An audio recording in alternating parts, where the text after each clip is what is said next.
In August 2013, 33 miners were trapped underground in a mine in Chile.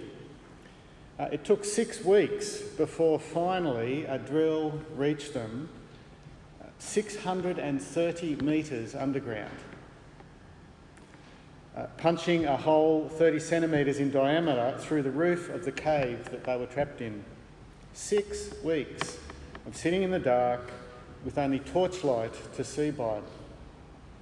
But once that drill broke through and light from the surface shone down, they knew that rescue was close.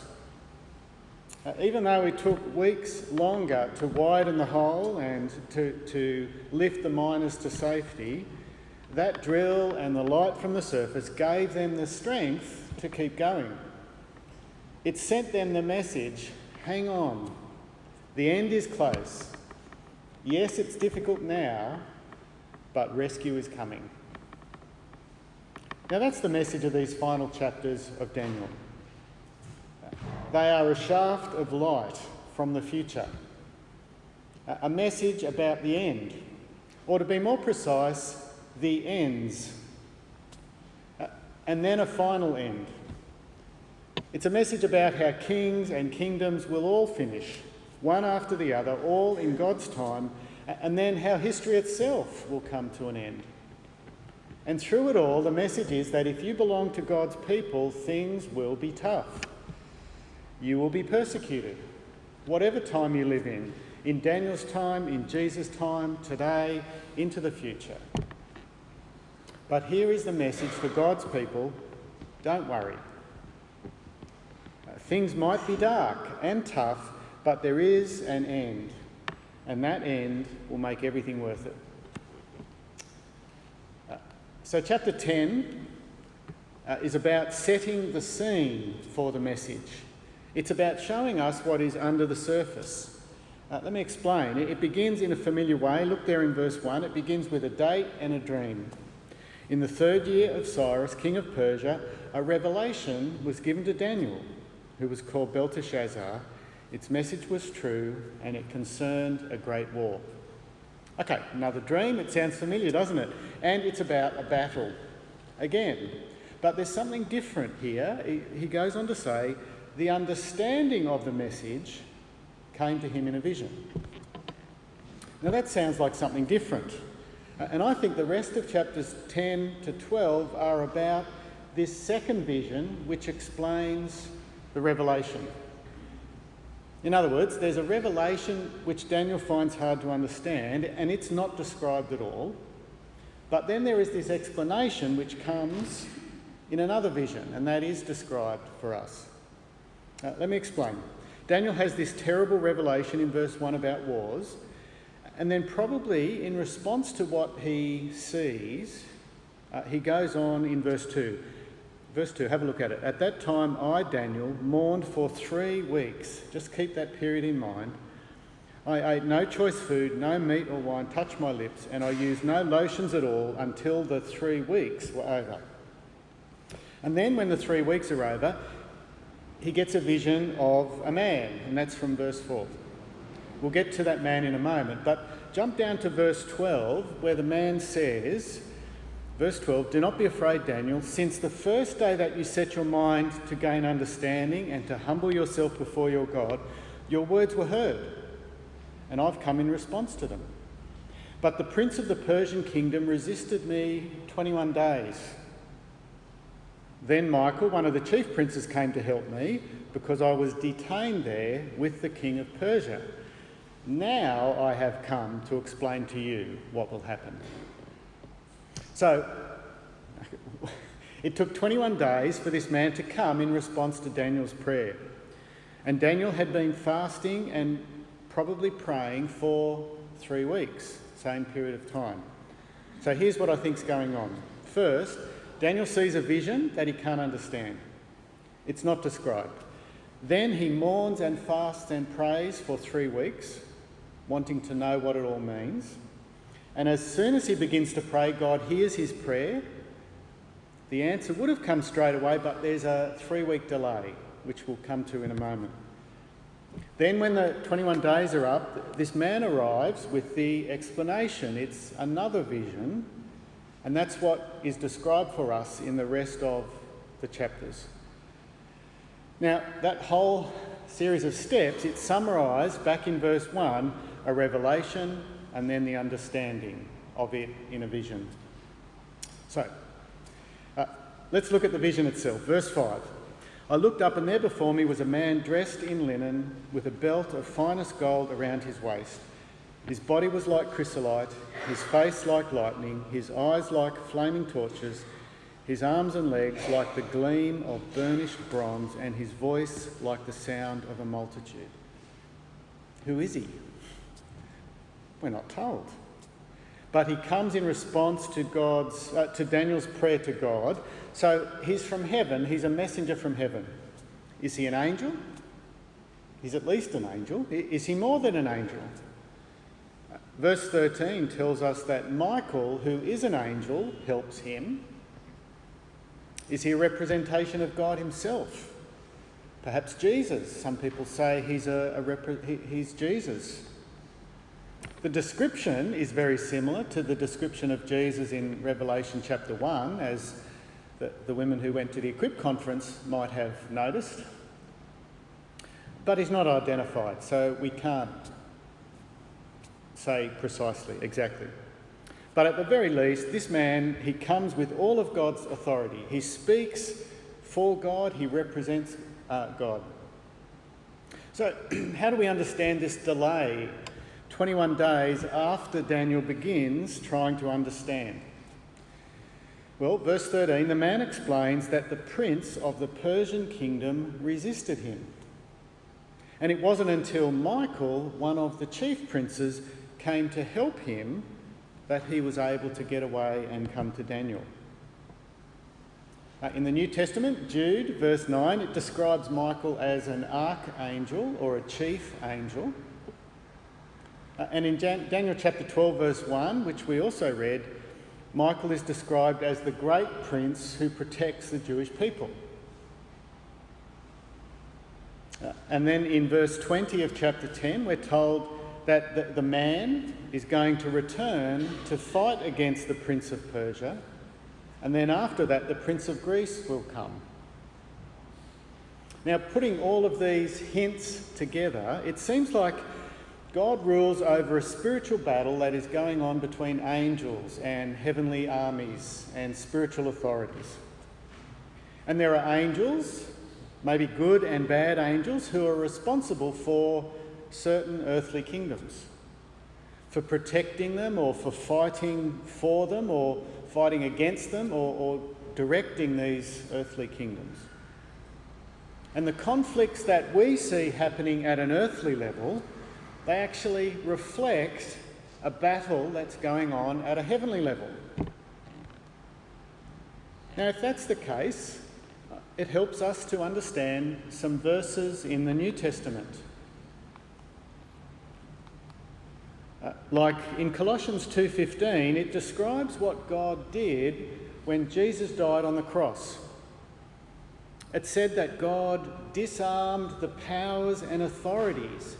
He made a public spectacle of them, triumphing over them on the cross. The spiritual authorities and powers are being conquered in an earthly event. But that earthly event reflects a battle going on at a heavenly level. It's not just God who is involved in a spiritual battle. Ephesians chapter 6 describes how we're involved in a spiritual battle.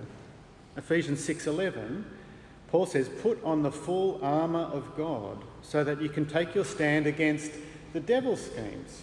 For our struggle is not against flesh and blood, but against the rulers, the authorities, the powers of this dark world, and the spiritual forces of evil in the heavenly realms."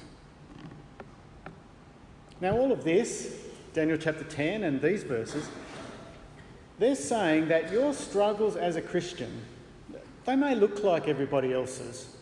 They may look like the struggles of your friends. But at another level, beneath the surface, the struggles that you go through, The stakes are much higher. Much more is at risk. As you live as a Christian in a dark world, you are part of a great battle.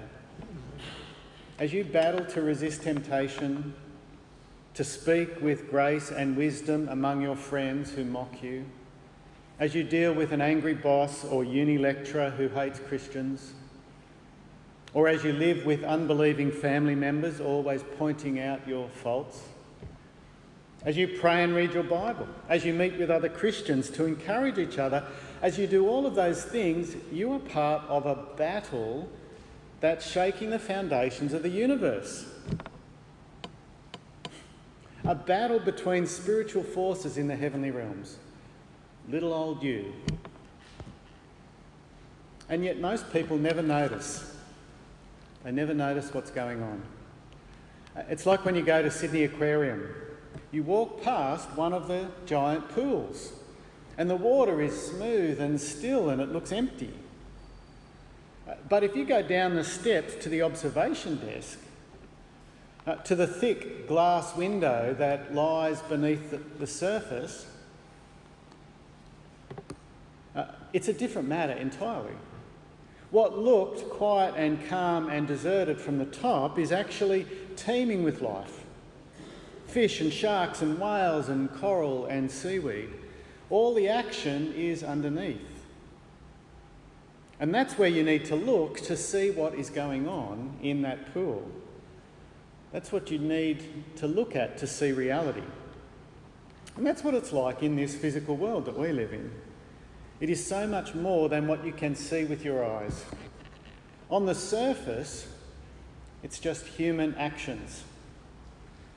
But behind those human actions, heavenly, eternal events are being played out.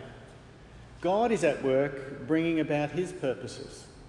Satan is working against him in any way that he can.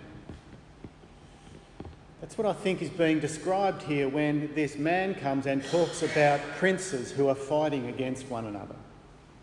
Daniel prays and prays, day after day, week after week, and it seems like nothing is happening. It seems like God is not interested or not powerful enough to answer. It seems like the aquarium pool when you look at the smooth, still water. But that's only on the surface. The reality is prayer is working. Prayer is tapping into a spiritual reality beneath the surface. God is powerfully working in his timing according to his plans. Now, that's true of our prayer too. Our prayer is not a waste of time. We should be encouraged to keep praying.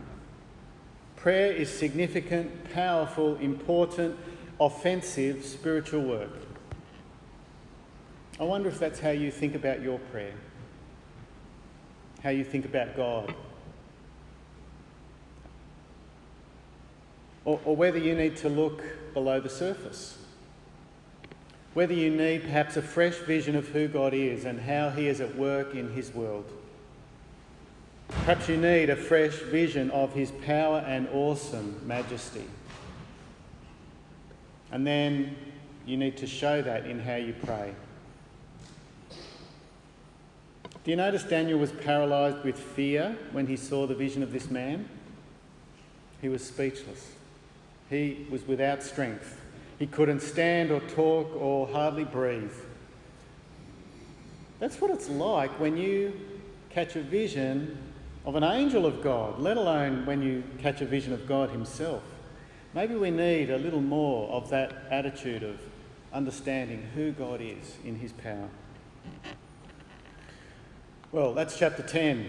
The man strengthens Daniel, and finally Daniel's ready to receive an explanation of the vision. And that's what we see in chapter 11. We didn't read chapter 11. But it's about, once again, a series of kingdoms fighting against each other. It's like chapter 7, the first half of chapter 7. It's like chapter 8. It's long and it's complicated and it's incredibly detailed. And it describes, at least up to verse 35, quite accurately a series of events that happened between about 500 BC and 150 BC.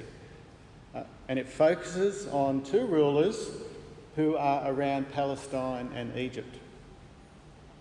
But what you notice again and again is one kingdom falls and another kingdom rises to replace it. And each kingdom that falls and rises thinks that it'll be different this time.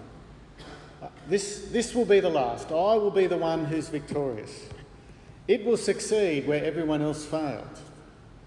They all think that they all try to keep their power in different ways. There's wealth, war, conquest, political alliances, intermarriage, trickery, treachery, robbery. But again and again, each one comes to its end.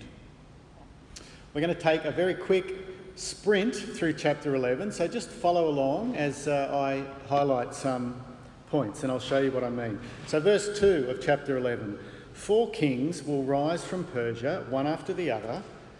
Verse 3 of chapter 11, a mighty king from Greece will rule as he pleases. That's Alexander the Great. But then, verse 4, his empire will be broken up, he doesn't last. Jump down to verse 6. The daughter of the king of the south will make an alliance with the king of the north, but she won't retain her power, and neither will he. Verse 7, one from her family line will rise and take her place. Or jump down to verse 11. The king of the south will do battle with the king of the north, who, even though he's got a large army, will be defeated. Which leaves the king of the south. But at the end of verse 12, he'll slaughter thousands, but he won't remain triumphant. More battles through the next paragraph until we get to verse 18. A commander will put an end to his insolence, his pride. He'll stumble and fall to be seen no more. Then verse 20, his successor in a few years will be destroyed, but not in anger or battle. Verse 22, the prince of the covenant will be destroyed. Verse 25, the king of the south will wage war with a large army, but he won't be able to stand because of plots devised against him. Verse 27, the 2 kings with their hearts bent on evil will sit at the same table, lie to each other, but to no avail, because an end will still come at the appointed time. And again, verse 29, at the appointed time he will invade. But he'll be turned away, verse 30. He'll take out his frustrations on God's people. They'll firmly resist him. Now, from verse 36, many people believe that we actually jump forward from the 150 BCs to the end of time, and the subject changes to a final wicked figure who will act against God. Verse 36, he will keep that up until the time of wrath is completed, for what has been determined must take place. Then there are more details of battles. Verse 40, he'll invade many countries, he'll sweep through them like a flood. Many countries will fall until finally, verse 45, he will come to his end and no one will help him. Now, it's very quick. You might think, whoa, there's so much going on there. But if you just step back for a moment and don't lose sight of the forest for the trees, what is the main impression you're left with about these future events? Well, I think there are 2 main things. Firstly, God knows what's going to happen, and it will all happen at its appointed time. God has all those events and he's just ticking them off. That's the first thing. And secondly, it doesn't matter who it is, how powerful they think they are, how they try to hold on to power, their end will come. Their power is limited, their time is limited. They're the 2 messages, I think. And so for Daniel, who, together with his fellow Israelites, was doing it tough. Daniel was still in Babylon. Some of the Jews had gone back to Jerusalem. Everything was up in the air. The message is suffering won't be forever. One day, the attacks on God's people will stop. There will be an end. And so we come to chapter 12.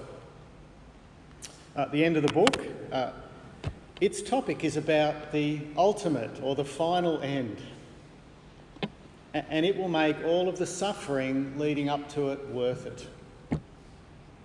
And the focus shifts from the time of these kings around the 150 BC to the end of all things, to the end of time, the end of history itself. It's like this vision, you need to wear your bifocals. You need to focus through the bottom part of the glasses on the near future, on Babylon and Persia and Greece and Rome, through to the time of Jesus. But then you also need to look through the top part of your glasses and look to the distant future, chapter 12, to the end of history, the end of pain, the end of evil, the end of death. Verse 1 of chapter 12 describes one final time of distress, but then it will all end. But at that time, verse 1, your people, everyone whose name is found written in the book, will be delivered. Multitudes who sleep in the dust of the earth will awake, some to everlasting life, others to shame and everlasting contempt. This life is not all there is. Everyone will be called to account, the good and the bad. You may not realise that there is resurrection for everyone, the weak and the powerful. Nothing that you do will be overlooked. No injustice or wickedness will be tolerated, and it will all be according to God's plan written in his book. Now, what that means is that all of this is worth something. When you've been the victim of injustice, there is comfort in knowing that justice is coming. It makes whatever you endure now worth it. A few years ago, the Atheist Society in England put banners on buses that said, "There's probably no God, so stop worrying and enjoy your life." Now that's fine if your life is good. But what if you can't enjoy life? What if you are the victim of injustice? Or what if you suffer? What if you're persecuted? What is the fact that there's no God? What does that mean for you if you're enduring that sort of life? If there is no God, then that means there is no final justice. There's no restoration. There's no vindication. There's no hope. There's no purpose now. There's no ability to endure. There's no joy in the face of pain if there's no God. But that message is the complete opposite to what chapter 12 is telling us. Chapter 12 is saying there is a God, and he will not only bring all earthly kingdoms to an end, but there will be a final vindication. There will be final justice. So there is something to hope for now. There's something to strengthen your resolve and to give you resilience and endurance and hope. But it's not just justice for the wicked. Did you notice that? There's reward for the wise. Justice for the wicked, reward for the wise. Look at verse 3. Those who are wise will shine like the brightness of the heavens. And those who lead many to righteousness like the stars forever and ever. That's a description of eternity for those who know God. It's an interesting way of describing it, isn't it? You will shine like stars, glorified bodies, freed from suffering and frustration and brokenness. That eternity is what awaits God's people. Those who now suffer mental health problems will shine. No more depression or anxiety or bipolar. Those who belong to God who are enduring now diabetes or kidney failure or celiac disease will shine.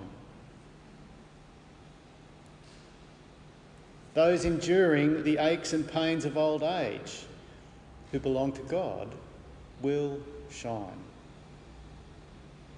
If your name is written in God's book of life, then that is the glorious future that awaits you, shining forever like stars. There'll still be suffering and injustice now, but one day all of that will be overturned and all rights will be restored. For Daniel, it was a long way into the future. He'd only seen the terrible events in his visions. In verse 8 of chapter 12, he's still confused. My Lord, what will be the outcome of all this? And he's told in verse 9, Cheryl pointed it out in the kids' talk. Did you see it? Go your way, Daniel, verse 9. Go your way, Daniel, because the words are closed up and sealed until the time of the end. Very much like Jesus' words, isn't it? Don't be anxious about tomorrow. Just deal with today. Go your way. Get on with your life. It's all going to happen a long time from now. Life will continue for a long time until we get to that day. Verse 10, many will be purified, made spotless and refined, but the wicked will continue to be wicked. None of the wicked will understand, but those who are wise will understand. I think that's describing life now. There will be wise and foolish. There will be wicked and righteous. Generations will come and go. And then he repeats his command. Verse 13, the end will come. As for you, go your way till the end. You will rest, and then at the end of the days you will rise to receive your allotted inheritance. Get on with life. Live wisely, and then you'll rest. And then a long time from now, you will rise to an eternal inheritance. And it'll all be worth it. They're wonderful words, aren't they? They're words from God through that messenger to Daniel, but also to us. They're words that don't sugarcoat that there is suffering in the future for us. There is suffering. We need to be strong. But God will win in the end. God will win. Those words are even more wonderful for us than they were for Daniel. Those of us who live this side of Jesus. It is so much easier to see that light from the future. We know that God raised Jesus from the dead. Jesus is the first fruits of our resurrection. And there are majestic passages in the New Testament that describe more fully what that hope will be like. Not that just that we will shine like stars, but that justice will come and pain and suffering will be over. God has won all of that for us. Jesus has defeated every power and principality on the cross. Victory has been declared. That is certain. And so the question for us now is, are you living wisely? Are you living today in light of that future? Are you going your way? Are you getting on with God's business? Are you leading many to righteousness? Yes, struggling through injustice and persecution, but longing for and expecting deliverance. You see, wisdom means struggling through all of this, struggling through this life, but knowing that despite the appearances, God is fighting for you, and that in the end, God will win. Let's pray. Our Heavenly Father, we thank you for the book of Daniel. Help us to see beneath the surface of this world. Help us to see into the future, to recognise the certainty of your promise that you will return, that all the wrongs will be righted, and that those who are wise, who know you, will be rewarded. And may that give us strength to endure, to cope in this world. Amen.